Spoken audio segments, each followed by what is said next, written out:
मला काय वाटतं तुम्ही रेंगी बाहेरच काढून घ्या. बुजाळलं तर वांगा होत नाही. आरामशिरीला बाहेर जाऊ द्या.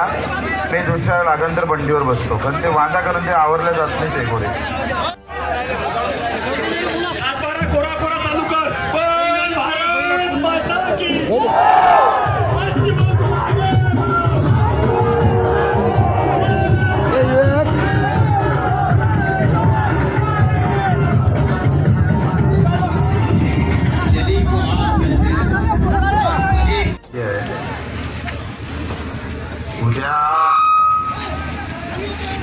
उद्या राशन भेटलं पाहिजे याच्यासाठी यायचं आहे का?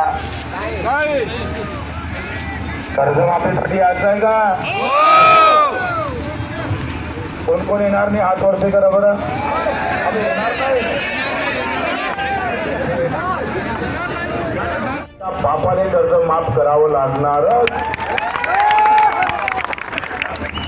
आणि अजूनही काय घरच्या देशातून देत नाही फडणवीस साहेब. 266 रुपयाचं युरियाचं पोतं 350 रुपयात विकतं आणि 5000चं सोयाबीन 3.5